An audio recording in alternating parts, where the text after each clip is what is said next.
मान्यवर, मुख्याध्यापक, गुरुजी वर्ग, सर्व पालक, तुम्ही सगळे माझे बालमित्र आणि ताई दादा, तुम्हा सगळ्यांना स्वातंत्र्य दिनाच्या शुभेच्छा.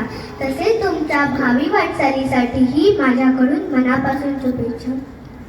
मित्रांनो, आज आपण आपल्या देशाचा 76वा स्वातंत्र्य दिन साजरा करत असताना हे मिळालेलं स्वातंत्र्य कोणत्या परिस्थितीत मिळालं हे विसरल्यासारखं वागतो आणि आपलं काम करतो. मित्रांनो, आपल्याला मिळालेलं स्वातंत्र्य असंच आकाशातून आलं आणि ताटात पडलं असं नाही, तर त्यासाठी आपल्या अनेक ज्ञात अज्ञात स्वातंत्र्यवीरांनी आपले प्राण खर्ची घातले. 1857 पासून सुरू झालेल्या स्वातंत्र्याच्या संग्रामाचा यज्ञ 90 वर्ष पेटत राहिला आणि शेवटी 15 ऑगस्ट 1947 साली आपला देश स्वतंत्र झाला. तोही रक्ताळलेला, कारण एकीकडे स्वातंत्र्याचे पोवाडे गायले जात होते, तर एकीकडे फाळणीच्या नावाखाली बेमाणूस कत्तली होत होत्या. ब्रिटिशांनी जाता जाता सुद्धा आपल्याला वाईट गोष्टींचा वारसा देऊन गेले, पण त्याही परिस्थितीत आपला देश कणखरपणे उभा राहिला. आपला देश स्वतंत्र करण्यासाठी आपल्या अनेक नेत्यांनी आपल्या प्राणाची आहुती दिली. एव्हाना हे सगळ्यांना पूर्णपणे माहीत आहे, पण आता आपली जबाबदारी आहे ती हे मिळालेलं स्वातंत्र्य जपण्याची, त्याचं संवर्धन करण्याची आणि सोनं करण्याची. आणि ही जबाबदारी आहे माझी, तुमची, आम्हा सगळ्यांची.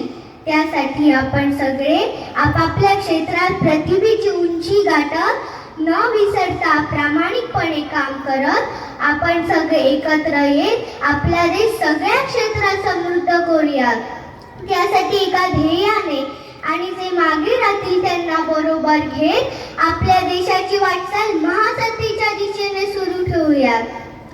त्यासाठीची माझी ही प्रार्थना म्हणते व थांबते, पण ही प्रार्थना नुसतीच ऐकून न सोडता ती आचरणात आणूयात.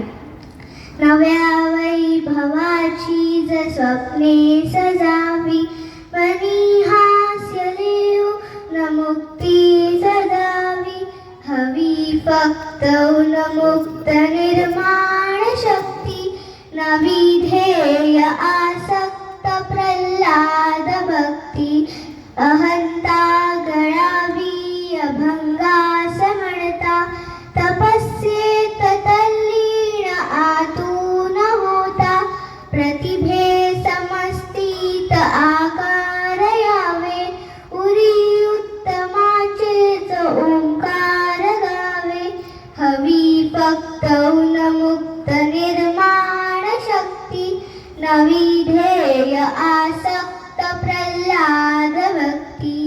जरी एक अश्रू फुसायास आला, तरी जन्म काहीच कामास आला, जरी अश्रू विस्फोट होऊन सजला, तरी मुक्त ज्वालामुखी जन्म झाला, हवी फक्त उन्मुक्त निर्माण शक्ती, नवी ध्येय आसक्त प्रल्हाद भक्ती. धन्यवाद.